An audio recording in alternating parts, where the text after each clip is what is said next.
Hola, ¿cómo están? Yo soy Fanny. Bienvenidos al podcast de Random Mundo, en el que encontrarán historias de misterio, anécdotas reales increíbles y contenido no apto para cardíacos. 3, 2, 1, comenzamos. En esta ocasión, nuestro podcast tratará de leyendas urbanas. Qué bueno que están en Random Mundo. Comenzamos.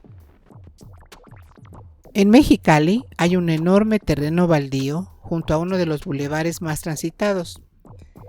Cuenta la leyenda que hace muchos años llegaron a la ciudad unas varillas contaminadas con material radioactivo y con ellas se construyeron unas tiendas. Después de que se reportó gente enferma, el edificio fue derrumbado y las varillas fueron enterradas afuera de la ciudad. Años después, la ciudad creció y el terreno está rodeado por casas y un centro comercial. Dice el usuario que aquí no es tanto una leyenda, pero sí lo escuchó de viva voz de una amiga. No recuerdo el nombre de un expresidente municipal de Tijuana que recién agarraron por ciertos crímenes que no recuerdo, además de por tener posesión de varios animales protegidos y en extinción. Una de esas rarezas era un liger, una cruz entre tigre y león, cuya jaula era abierta en una de esas fiestas que los mortales podemos solo imaginar. El clímax de la fiesta consiste en dejar tragos dentro de la jaula y correr por ellos. ¿Qué tal? En una colonia pudiente de Jalapa hay una muñeca de tamaño natural que los dueños ponen en el balcón. Cada día la cambian de ropa y la cuidan, la sientan. Cuenta la leyenda que la familia tenía una niña que murió atropellada por un taxista hasta ahora fugitivo y que la mamá puso la muñeca para que cada vez que éste pasara por ahí le remordiera la conciencia por su crimen. La leyenda fue desmentida por un reportaje de TV Azteca que fue a entrevistar a la doña, a la cual le gusta vestir muñecas, pero la gente sigue repitiendo lo que quiere oír. Gracias por estar en Random Mundo Paranormal. Yo vivo al norte de Ciudad Satélite, en el Estado de México. Esta zona es un cerro, en el cual se han descubierto huecos en el subsuelo. Personal del gobierno ha venido 2 veces en los últimos 10 años a rellenar los huecos del suelo para que evite que se derrumben las casas. La leyenda consiste en que dicen que hay una gruta muy larga que va desde lo alto de este cerro y que llega hasta Plaza Satélite. Esta leyenda urbana es de Monterrey y dice que había una vez una familia que estaba regresando de shopping en Laredo cuando unos hombres los detuvieron y les robaron su camioneta. Entonces se fueron caminando por la carretera hasta que un señor les ofreció ray. Aceptaron, pero un rato después se desvió y se metió por la terracería. La familia le rogaba al hombre que no les hiciera nada y él les decía que no se preocuparan. Llegaron a un terreno con muchos hombres armados que tenían a un grupo de personas amarrado y arrodillado. La persona que los recogió le preguntó a la familia si fueron ellos quienes les habían robado la camioneta y cuando los identificaron les dio a todos un tiro en la cabeza. Les agradeció su cooperación y les dijo que podían recoger su camioneta, que no reportaran nada y que nada más tiraran la carga. En la cajuela había un montón de muertos. Cuando me lo contaron le había pasado al amigo de un amigo, pero he visto variaciones hasta en Reddit. También dice la leyenda regia urbana que los tacos pipe los hacían de carne de gato. Aquí en Mexicali, Baja California, hay varias leyendas urbanas. Mi padre me llegó a contar la historia de la muchacha que se fue a un baile y en este bailó con el diablo mismo, el cual aparentaba ser un muchacho buen mozo. Según mi padre, él estuvo ahí. Lo curioso de ello es que la misma historia es contada en varios estados de la República y de acuerdo con varios amigos. Sus padres también estuvieron en esa fiesta. También en La Rumorosa existen varias historias que van desde camioneros fantasmas pidiendo el favor de dejar un dinero a una casa de aquí de Mexicali, enfermeras que cruzaron el camino antes de que existiera la carretera, etcétera, etcétera. Mi hermana me contó hace mucho que en el Hospital General pasan muchas cosas extrañas, entre ellas que se aparece la planchada, también niños jugando en los pasillos, llantos, en fin, muchas cosas. Es una de las pocas leyendas urbanas de una viejita que asesinaba muchachas en los baños públicos durante los años 70. Corría el año de 1974. Era el mes de febrero, en vísperas del carnaval, cuando empezó a circular en la capital yucateca una alarmante noticia. Un hombre que se hacía pasar por una mujer de avanzada edad había asesinado por estrangulamiento a varias jóvenes meridianas en distintos rumbos de la ciudad. El zoológico de El Centenario, por ejemplo, había sido uno de los escenarios criminales, así como los baños de céntricas salas cinematográficas de Mérida. La primera víctima habría sido una jovencita de unos 17 años que fue sorprendida en el sanitario del entonces Cine Mérida de la calle 62 entre 59 y 61. La muchacha entró al WC para hacer una necesidad fisiológica, pero al encontrarse sola en el cuarto de baño, donde la supuesta viejita estaba escondida esperando una víctima, fue ahorcada con una media al estilo del siniestro estrangulador de Boston, el infame Albert de Salvo, que a diferencia del asesino yucateco, tenía preferencia por las ancianas. Una leyenda es una narración popular que cuenta un hecho real o fabuloso, adornado con elementos fantásticos o maravillosos del folclore, que en su origen se transmite de forma oral. La leyenda urbana es una historia popular moderna que se transmite oralmente, como si fuera cierta, aunque no lo sea. Por ejemplo, los cocodrilos albinos que viven en el alcantarillado de las grandes ciudades. Eso es una leyenda urbana. O la rata de aquí de la Merced. Cocodrilos en las alcantarillas.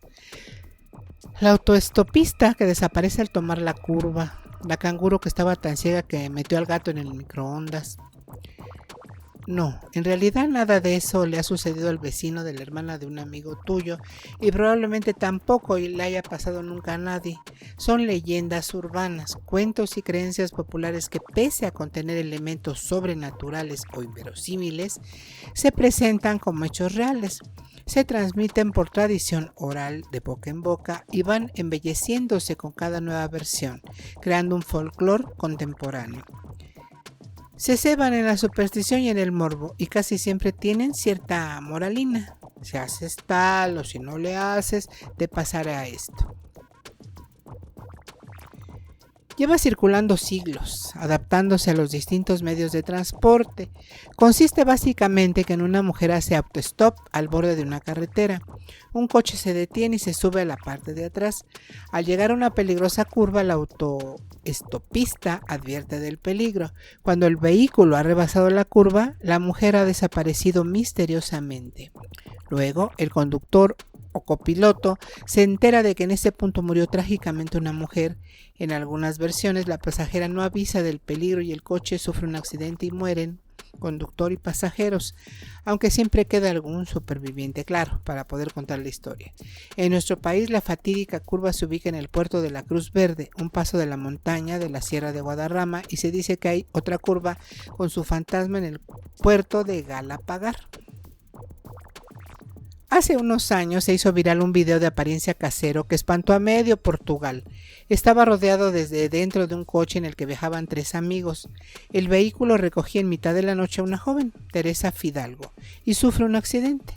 Según los créditos, mueren los 3 amigos. En realidad era un fragmento del video A Curva que su director David Rebortao quiso promocionar por internet. Causó furor en redes sociales, muchos creyeron que era real. Fue tal la conmoción que el director tuvo que aclarar la situación.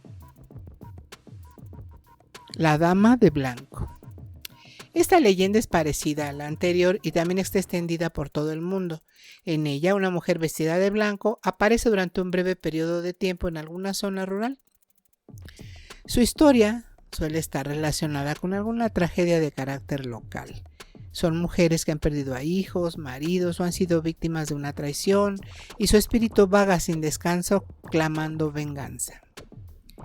En el medievo, cuando esta fantasmagórica figura aparecía, significaba que alguien cercano de la familia o del vecindario iba a morir. En la tradición inglesa, la dama de blanco custodiaba un tesoro, pero murió repentinamente antes de que pudiera revelarle a nadie dónde se había escondido.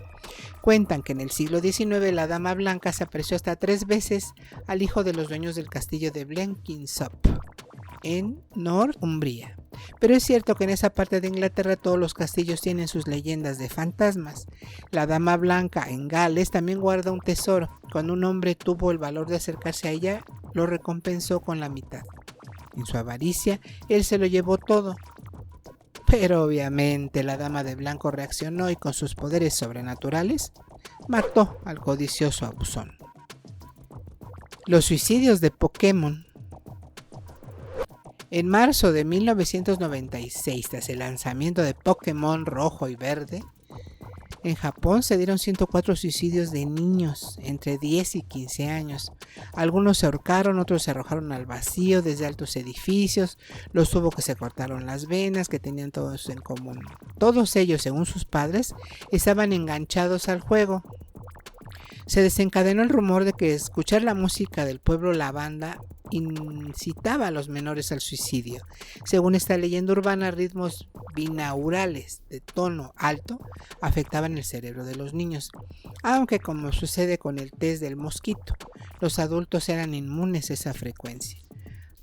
Alguien se inventó una enfermedad, el síndrome del pueblo Lavanda, que inducía a los niños al suicidio. La leyenda se disparó por las redes, amenizada con todo tipo de especulaciones, como el peligro inminente de los cartuchos de juego que todavía circulan por el mundo, responsables directos de las muertes. Se habló mucho del suicidio de uno de los programadores, Shiro Miura, y del macabro legado que dejó. El problema de los suicidios juveniles en Japón poco tiene que ver con los videojuegos y mucho con la gran presión que sufren los adolescentes. El temor al fracaso escolar es tan agobiante que la angustia juvenil que se da en cualquier cultura se convierte aquí en obsesión y terror. Qué bueno que están en Randomundo Paranormal. Hace rato hablé de un canguro que mete a un niño en un microondas. Al igual que una niñera, un canguro cuida de tus niños en tu propio domicilio. Suelen hacerlo de manera puntual durante la ausencia de los padres.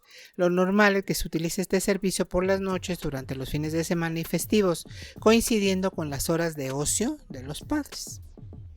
Ya aclarado esto, continuemos con la historia de La llamada viene dentro de la casa.